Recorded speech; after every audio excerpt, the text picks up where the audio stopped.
President-elect Donald Trump will be sentenced on January 10th. The Manhattan judge overseeing Trump's criminal prosecution today ordered him to appear either in person or virtually for sentencing next Friday. Trump was convicted in May of 34 felony counts of falsifying business records about a 2016 hush money payment to porn actress Stormy Daniels. For more, let's bring in ABC News senior reporter Catherine Falders live in West Palm Beach, Florida, near Mar-a-Lago. So, Catherine, what's the latest here? So this obviously comes as Trump's attorneys had filed a motion to have that hush money case in Manhattan dismissed.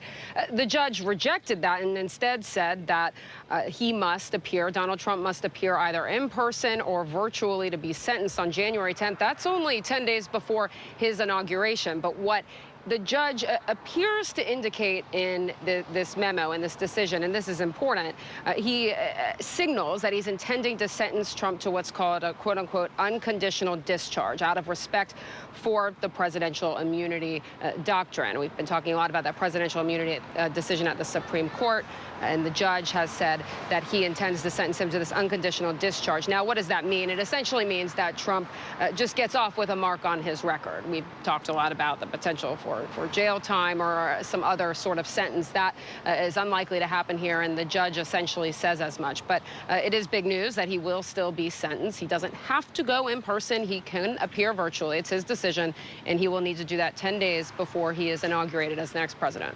All right, so we're living in crazy times. All right, Judge Juan Merchan, has refused to throw out the hush money case in New York against Donald Trump.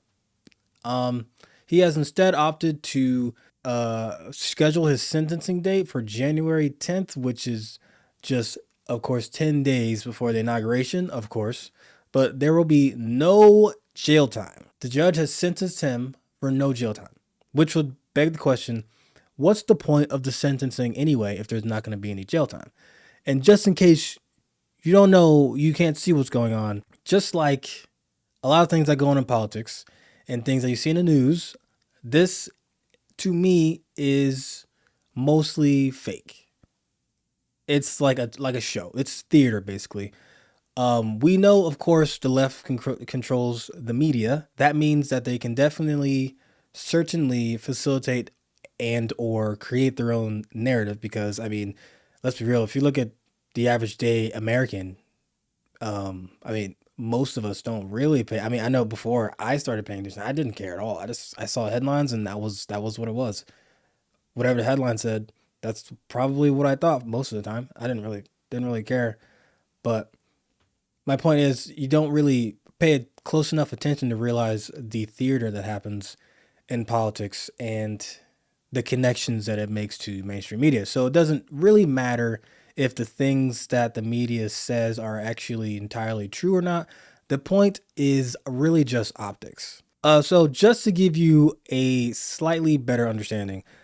So listen, the Democrats have been calling Trump, the felon, right? A vote for the felon over, the nice guy or the joy lady, whatever.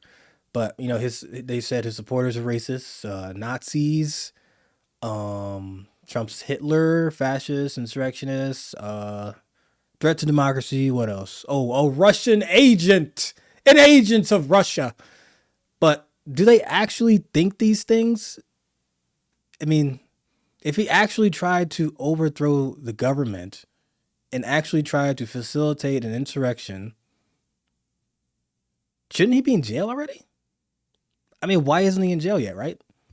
Well, because it's all really just optics.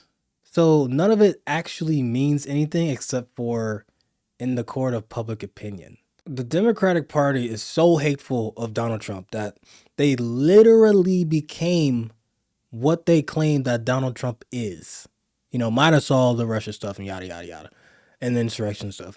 But just look, who is prosecuting their political enemies right now? President-elect Trump will not face any penalties after being convicted of 34 counts of falsifying business records. Now, again, that sentencing is scheduled for January 10th, but it will mostly be performative.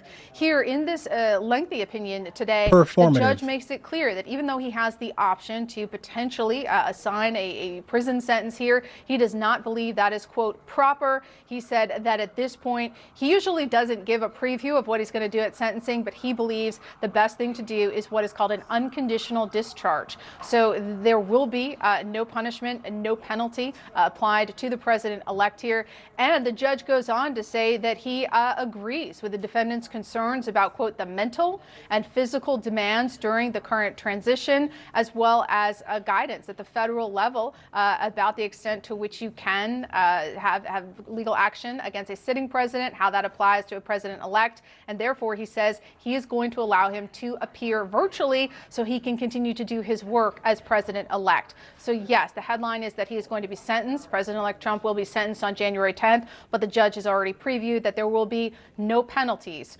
for President-elect Donald Trump. All right, so you heard that. 34 felony counts for falsifying business records, but no prison time. Apparently he can get up to 4 years. But this just reaffirms what I said earlier, that this is totally politically motivated. All these cases are completely over-exaggerated and trumped up charges.